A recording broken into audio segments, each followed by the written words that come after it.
patrie, Père chéri, tu es notre seul et vrai bonheur, notre joie et notre vie, à toi l'amour et le grand honneur. Nous irons jusqu'au bout du monde, RDPC ne faillira pas. RDPC, Oui, oui, oui, RDPC, oui, oui, oui, RDPC ne faillira pas. RDPC, oui, oui, oui, RDPC, oui, oui, oui, RDPC ne faillira pas. Une victoire a failli nous être volée. Nous ne pouvons pas accepter cela. Fort de nos 12 meetings, avec tout ce que nous avons fait, une mobilisation de plus de 300 personnes, on ne peut pas accepter qu'il n'y ait pas élection à Strasbourg. C'est pour ça que nous tenons déjà à remercier tous les Camerounais, plus de 300, qui sont venus assister au vote et qui n'ont pas eu cette occasion. Nous tenons à confirmer aux deux sections aux deux cellules qui ont été dissoutes, sans trop savoir pourquoi, que nous allons nous battre pour que ces deux cellules, Strasbourg Nord et Strasbourg Sud, soient réhabilitées. Nous travaillons pour le RDPC, nous ne travaillons pas pour la section, pour le vote de la section à Paris. Chers camarades, les nouvelles sont bonnes. Le vote de Strasbourg n'est pas confirmé par le comité central, ce qui fait que nous attendons. D'ici 2 ou 3 jours, nous aurons la confirmation.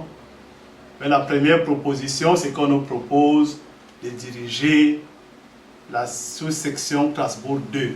Nous ne pouvons pas accepter une sous-section Strasbourg 2 alors qu'il n'y a pas eu un vote pour une sous-section Strasbourg 1. Nous ne pouvons pas accepter nous ne pouvons pas accepter assister à une élection sans urne, sans isoloir, sans laisser la possibilité à nous autres membres des bureaux sortants même de voter. Donc il n'y a pas eu élection à Strasbourg. C'est pour ça que nous appelons le président national à mettre un terme à ces fiascos. Donc j'ai avec moi, il était mon concurrent, parce qu'il était dans la liste concurrente et il n'a pas accepté ces choses. Il a décidé de se rallier à moi. Il a décidé d'être vice. En fait, il a accepté de s'aligner derrière moi pour ce combat. Nous combattons pour le Cameroun, nous combattons pour notre président et non pour le vote de la section à Paris. C'est pour ça que nous tenons à remercier nos camarades qui nous ont fait confiance. Ce n'est pas facile un mardi. Et voilà, je vais donner la parole à mon camarade Jacques, à qui je fais une poignée de main. C'était mon ennemi d'hier, l'adversaire d'hier. Aujourd'hui, il a compris que nous sommes du même bord complémentaire et que nous travaillons tous pour le Cameroun. Merci. Merci. Bon, ben voilà, je remercie déjà le camarade Adeba. Nous nous sommes ralliés pour une noble cause. Parce que nous n'acceptons pas avoir l'esprit de travail pour le Cameroun et avoir surtout l'esprit de rassemblement qui est orienté et imposé par le président de la République dans le RDPC, le président national aussi. Et que le travail qui a été fait sur le terrain, abattu sur le terrain, parce que réunir 300 personnes pour une élection dans la diaspora et un jour ouvré, c'est pas donné. Je pense que même le professeur qui était là de toute sa carrière n'avait jamais réuni autant de personnes en 35 ans de carrière dans le RDPC. Donc il faut respecter ce travail-là, il faut respecter ces personnes qui étaient là, qui sont venues exprimer leur adhésion au RDPC et qui n'ont pas eu la possibilité de le faire, tout simplement parce que les membres du bureau dirigeant ne l'ont pas accepté. Donc ils ont bâclé le vote et il a parlé des urnes, il a parlé de la casquette qui était retournée il a parlé des isoloirs qui n'existaient pas.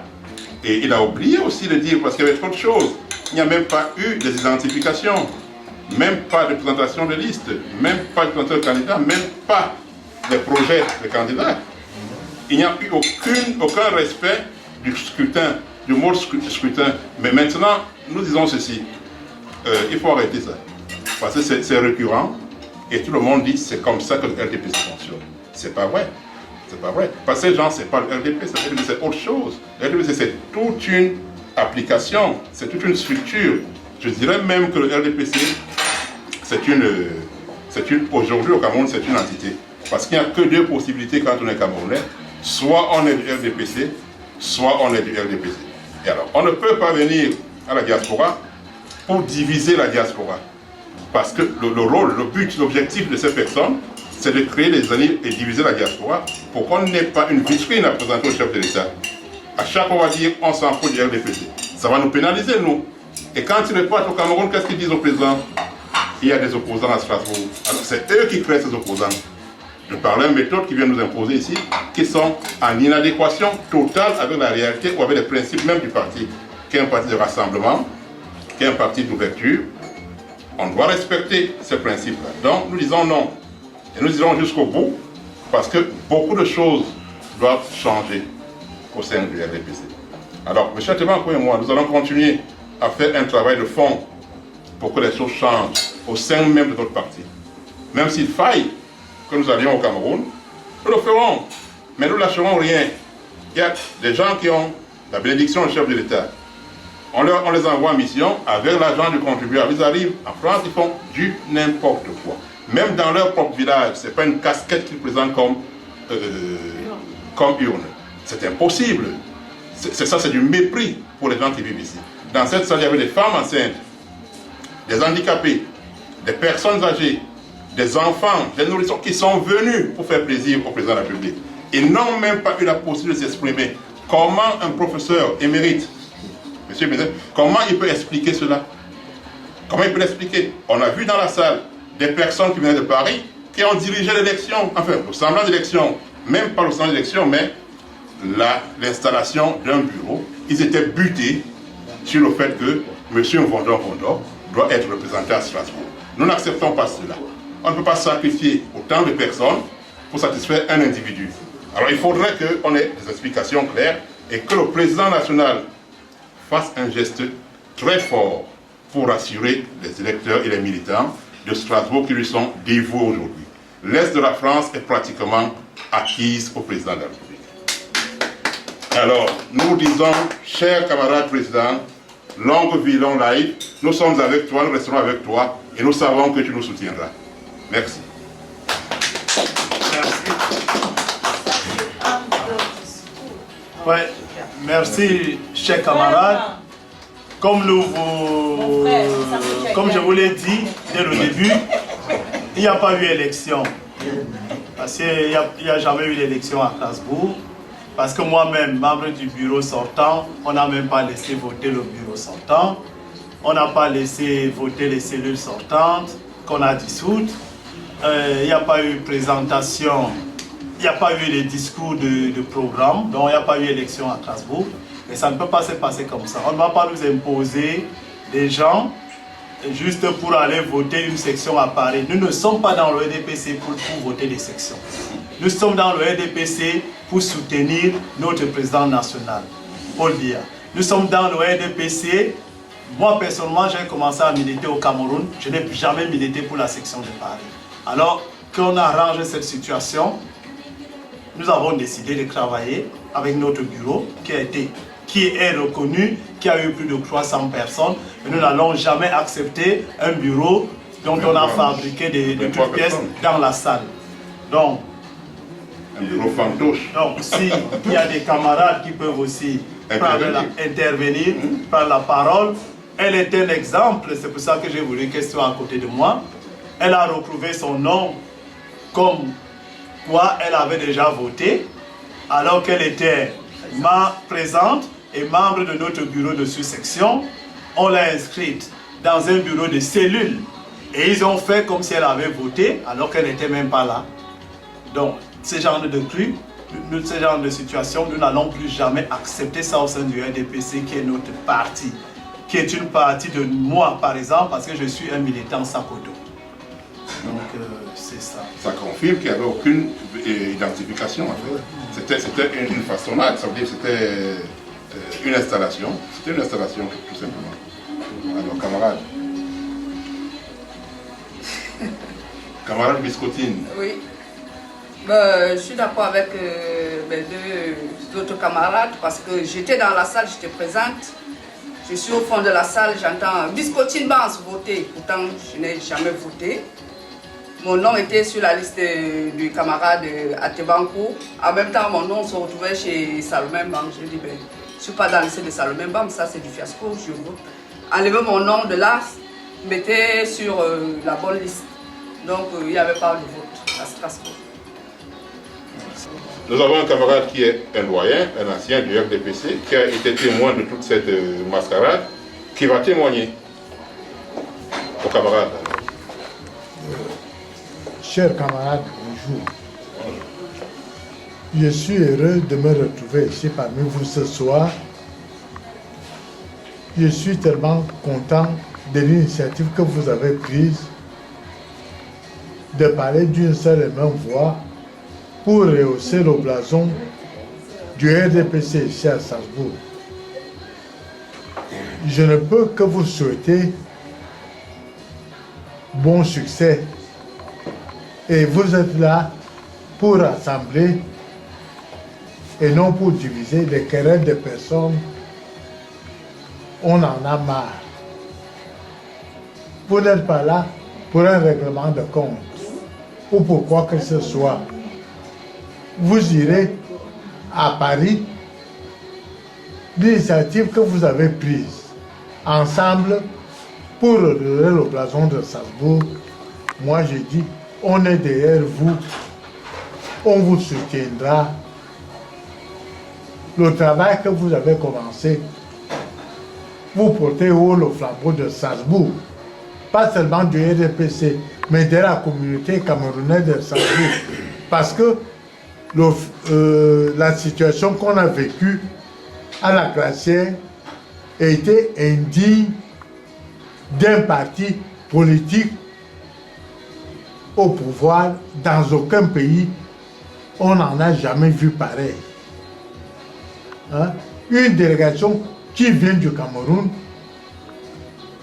et qui se comporte de cette façon comme si on était, je ne sais pas, hein? On nous a pris pour moins que rien. Des moutons. Hein? Allez ici, on dit oui. Allez ici, on dit oui. Mais bon, mais on leur a quand même fait comprendre à travers notre attitude responsable qu'on n'est pas là pour être de l'autre côté du RDPC, mais on est dans le RDPC et rien que pour le RDPC. Et la mission qui vous sera confiée, mes frères, je vous exhorte à aller de l'avant et vive le RDPC et vive le Cameroun. Merci. Bonsoir chers camarades. Bonsoir. Moi je me nomme Jules Do.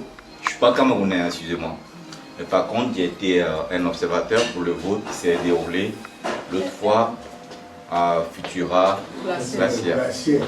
Donc j'étais là du début jusqu'à la fin. Mais sincèrement parlant de vote et connaissant les Camerounais, je pense que ça n'honore pas le grand Cameroun que je connais. J'étais à la salle avant l'arrivée de la délégation.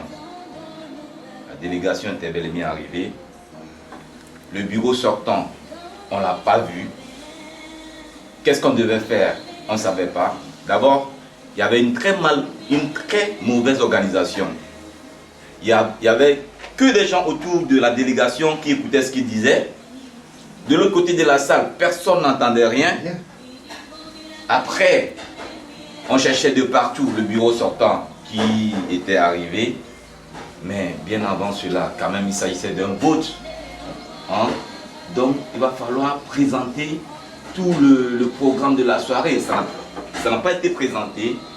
Après, on a juste vu quelques membres voter pour, soi-disant, des cellules de Mulhouse, de Colmar, ou bien des trucs comme ça, de Belfort. Et la délégation a bel et bien commencé de demander aux têtes de liste de présenter leur projet. Je parle bien de la délégation de Belfort et de Colmar. Donc il y a eu une seule personne qui avait parlé et c'est fini. Après, concernant Strasbourg, on ne savait plus ce qui s'est passé.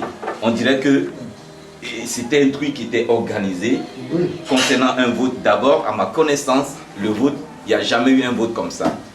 C'est un vote où d'abord les candidats étaient devant et tu devais venir écrire le nom devant tout le monde. Et sous l'affluence de ces mêmes candidats, il te dit que tu dois écrire. Donc sincèrement, ça n'honore pas le Cameroun. S'il va falloir revoir ces élections, à mon humble avis, il faut vraiment les refaire. Et dans les normes. Sinon, ça n'honore pas le Cameroun. Après, dans le fond, il y a eu même des têtes de liste. C'est-à-dire les têtes de liste que je connais. Il y a des têtes de cellules. Monsieur Manga, qui était le président sortant. Et monsieur Ateba, qui est un grand militant que je connais. Que je connais en tant que militant. Après, voilà, je ne connaissais pas les autres personnes. Je connaissais les deux grandes personnes comme ça. Mais même eux, je ne les ai même pas vus voter. Ni Manga, ni monsieur Ateba. Après, j'ai seulement entendu, ok, le vote est terminé. On proclamait le nom d'une dame qui s'appelait Salomé. Après, Salomé a gagné. Quand et comment, on ne sait pas. Sincèrement, ça n'honore pas le Cameroun. J'aimerais vraiment qu'on revoie ces élections pour que le respect puisse être toujours au niveau du Cameroun. Je vous remercie. Merci. Les élections étaient tronquées, un candidat qui était élu d'avance.